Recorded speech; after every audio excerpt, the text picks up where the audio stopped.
So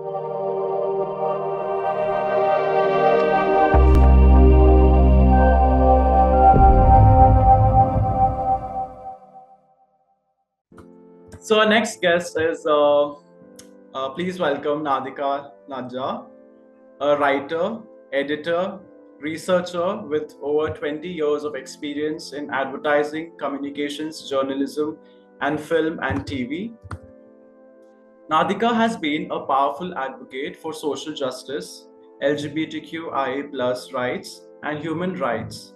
As a journalist, she has reviewed and critiqued Tamil films and TV and edited reports for researchers, making complex information accessible and engaging. On the creative front, she developed scripts and dialogues for a TV legal drama noted for its sensitive portrayal of transgender individuals and marginalized communities. Nadhika has set up organizations and led teams in advertising and online media, ensuring high quality standards and managing the creative process. Her work is deeply influenced by her values, shaped through experiences in volunteering, crisis management, and advocacy. Passionate about advancing LGBTQIA+ rights and gender equality, Nadhika has coordinated international coalitions, managed outreach efforts, and participated in high level forums like the Universal Periodic Review (UPR), and currently she teaches creative writing and journalism at St. Joseph's University, Bangalore. That's my college also, nurturing the next generation of writers and journalists.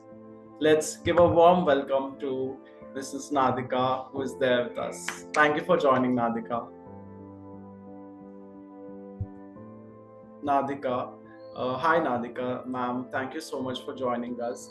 I never had a personal one-to-one discussion till now with Nadhika, ma'am, because though I'm her student, so it was during the lockdown, and we had online classes, and Nadhika, ma'am, used to take us, the literature, I think general English. So yes, but I couldn't get a chance to meet her in person, but here we are. Yes, Nadhika, ma'am. So I would also, first of all, thank you for being here with us despite your busy schedule. I'm aware that you had your personal schedule, but you still made it for us. Thank you so much.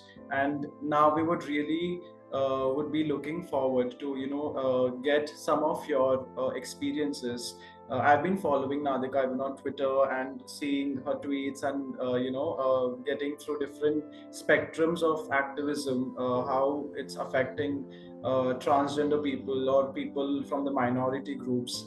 And so Nadhika, I would like you to share your experience, maybe starting from your stage of life, how it has affected you and how you have embraced yourself, and you're also empowering through the media lens, through journalism, through even through corporate experience, through your institution experience. I want all of these mixtures to come through and make us understand how that has brought a flavor and has given others to come up and be a voice for others. Over to you, Nadhika. Okay, thanks, Rochelle. Thanks, Nesra. Thanks, Parmesh. Parmesh, we run into each other once in a while, so good to see you here again.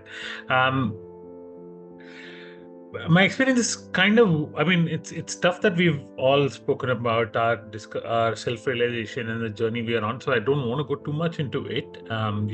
It's the usual thing of discovering your sort of some kind of contradictions in the way that we look at each other and we look at ourselves and stuff like that, and then sort of starting from that point and going on. So I don't want to talk too much about it.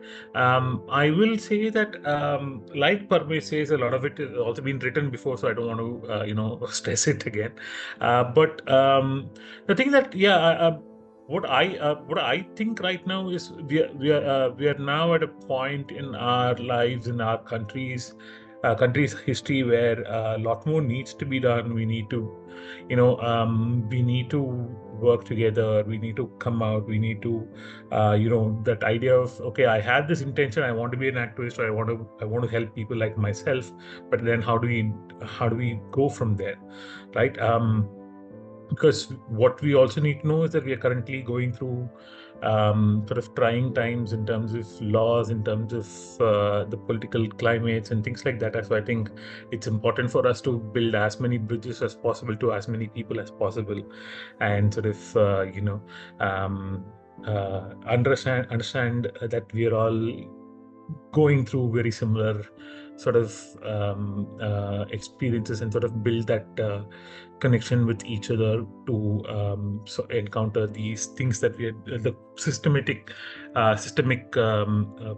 operations and systemic troubles that we will face and we will currently face. So that's largely the point I want to talk about. And one of the ways that I do that is, well, I am an out trans person in a university environment. I talk to students.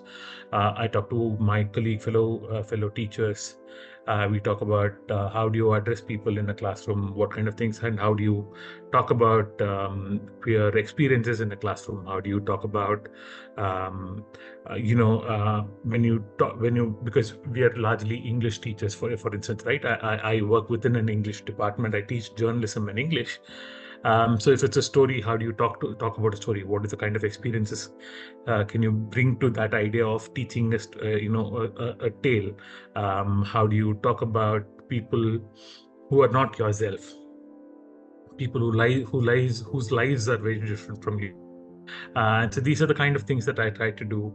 I also work at the idea of language. I'm bilingual. I'm actually a little bit more than bilingual, but the two languages that I'm most familiar with are English and Tamil. And so I look at how language matters. How do you address someone, right?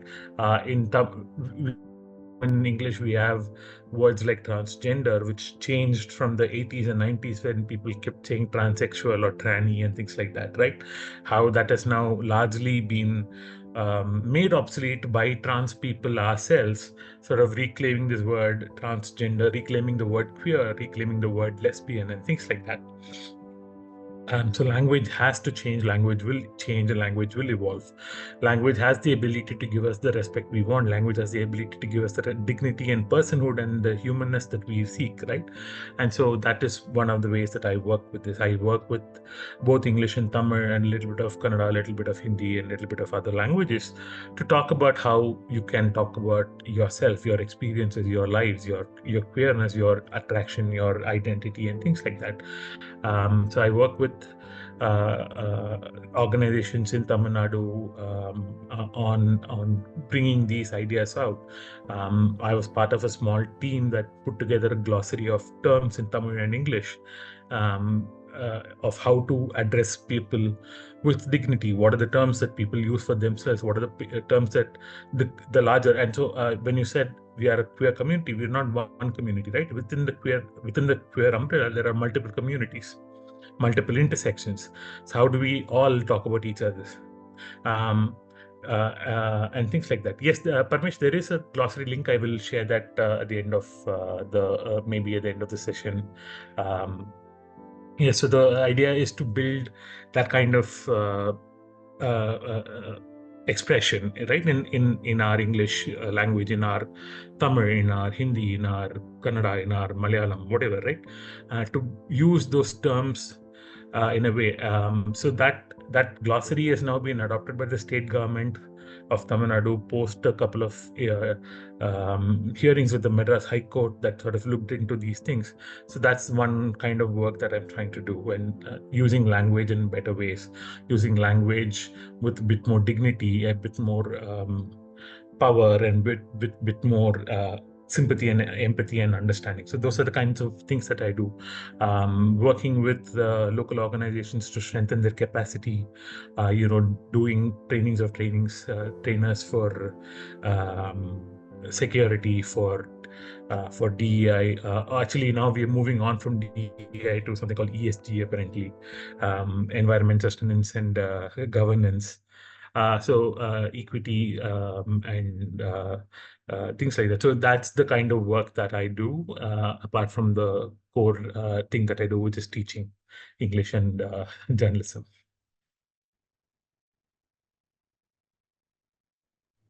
Thank you so much, Nadika. Thank you for sharing, your works that you do and the different experiences that you also go through while, promoting through language and, making it more important and imperative why language is important, why language can also demand dignity to a person's identity. And that's something that's very much important for us to address even in today's world, because yes, not every language, when yesterday when I was just typing something, and I also always realize that not every language has that uh, words to express, or there are no words even for a non-binary person. If we want to address a person's pronoun as, in English it's they them, like in Hindi pe, if you consider one person as aap aa jao, aap chale jao, so people will be like, why are you giving him why are you respecting the person, so there's no concept of a non-binary or uncertainty in a person's gender when it comes to certain languages, and how we have to try and understand how to use those language, right? So yes, by language sometimes we are restricted to not able to address someone as they want to get addressed by, right? So yeah, that's an amazing, interesting field that we need to also focus.